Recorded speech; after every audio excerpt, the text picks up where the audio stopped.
Guys, just gonna do an update on my IO AK47. Just got a had them replace it because my last one had an issue where it throws shells about 30-40 yards. Well, it had no issues cycling or jamming or anything. It that was interesting. My other AKs don't throw that far, so I called them up and said it was a defect. Sent my rifle in, and they sent me a brand new production model, and they'd redesigned some things, and I guess they've worked out most of the bugs with it now. I haven't. This one I took it out last weekend.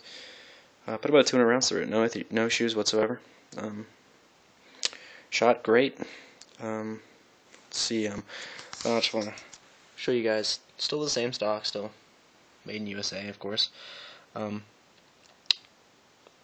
I said in my other video, or I showed in the other video, they've changed some things on this one. For example, I showed in my other video how the selector had safe, and it had what would be in the fully automatic. Then it had another position which would put in single shot. Of course, it wasn't fully automatic, but the position was still there. Now it's just like a Wasser, just safe and fire. So it's a little bit more like that in that way. And it feels like they changed the trigger group. I think that was because a lot of the sticking that the inner ordnance had was because of that. That specific, I think they used the Tapco G2 trigger group. It looks different now, and it feels a little bit different, but still very crisp, very easy pull. No issues with that. See, just very short pull. See, everything else, all the rivets and everything came in great condition. The finish is good. I haven't cleaned it since the last time I went shooting, so it is going to be a little bit dirty. But you can see everything looks pretty good. See, I haven't put on my AK-74 muzzle brake on this one yet, but the slant brake works pretty well too.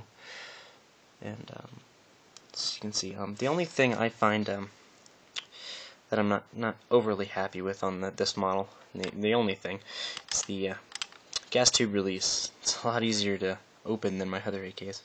See, it opened pretty easy there. It's not a big deal. When I was shooting, it never moved at all, so I don't find that a big deal, and I can live with it as long as it never flies open or anything, in which case I'll be calling inner ordnance back up. Next thing is the magazine. The magazine well feels a little bit more open. On my last inner ordnance, steel mags barely fit in it, and because of that, the Tapco and these plastic mags from inner ordnance, they fit really tight in it, which was kind of nice, but for the people that wanted to use steel mags, they were a little too tight. But now you can see it. See, I don't know if I can show very well. It wobbles slightly, not a whole lot. And then not any. I didn't have any failure to feeds or anything like that. But that's me forcing it pretty hard. But no issues there. Steel mags definitely fit better. I don't personally own any, but I'll be getting some here in a little bit. And Tapco mags fit. They don't. Most people don't buy these. They're cheap, and they don't fit Wassers or inner ordnance all that well. They wobble even more so than the inner ordnance waffle magazines they have here. Which actually I like these pretty good for a plastic magazine. Alright, moving on. But while I went out to the range, had decided in, of course, new rifle. And show you. So I was sighting in 50 yards. It's pretty good, actually. As you can see, I mean, it was pretty breezy at times, so you can see some flyers out there. But once I got it sighted in, you can see the groups here, and around here, definitely I got 3 rounds right down the center, up in there. At 50 yards with an AK, that's pretty excellent. And I don't have any issues with that whatsoever. And here's the other page. Let's see, got some more in there. Pretty good groupings. Some off in here. And that's using really cheap ammunition. Toll ammo. You can buy it. Well, I live in Colorado, so this is the cheapest you can get from Walmart or say sporting stores such as I don't know, Sports Authority and Sportsman's Warehouse. But this is just your standard cheapy $5 a box for 20 rounds of steel cased full metal jacket. or you can get it for $5 in soft point or hollow point, whatever you want. Just in case anyone online, if you want to order from Sportsman's Warehouse, it's that cheap online as well. And that's great ammunition. I rarely have any duds out of these. Every once in a while, you'll get feels like a underpowered round, and it'll cause your action not to cycle properly. But I have that maybe happen once or twice out of 400 rounds. But so for cheap ammo, I definitely recommend it.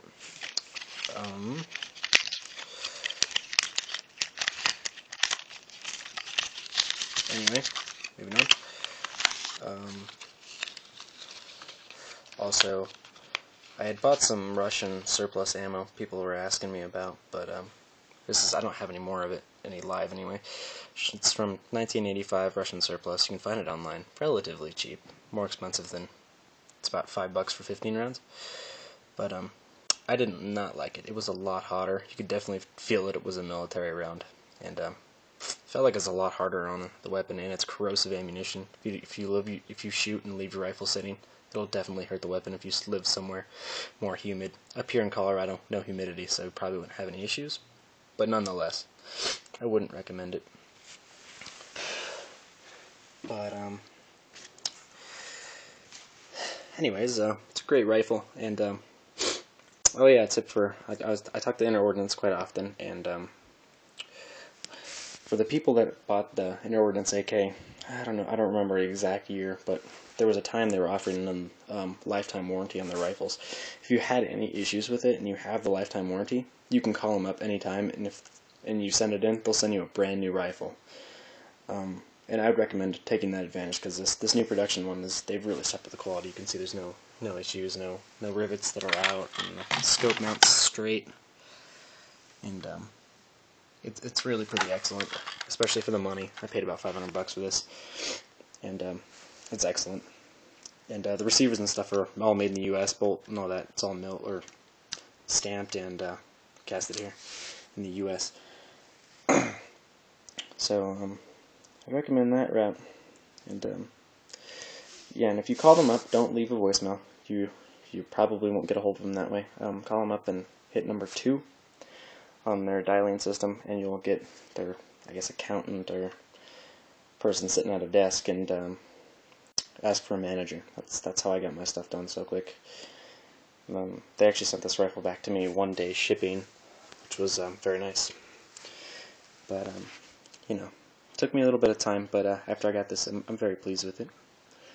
And if anybody has any comments or ideas, thoughts, or want to know anything about Inner Ordnance, I can usually look it up or call them. But alright guys, I will I'll probably post another video this weekend. I'm going to go out shooting with it, and you guys can see how it works, shoots. Pretty nice. Alright, thanks guys.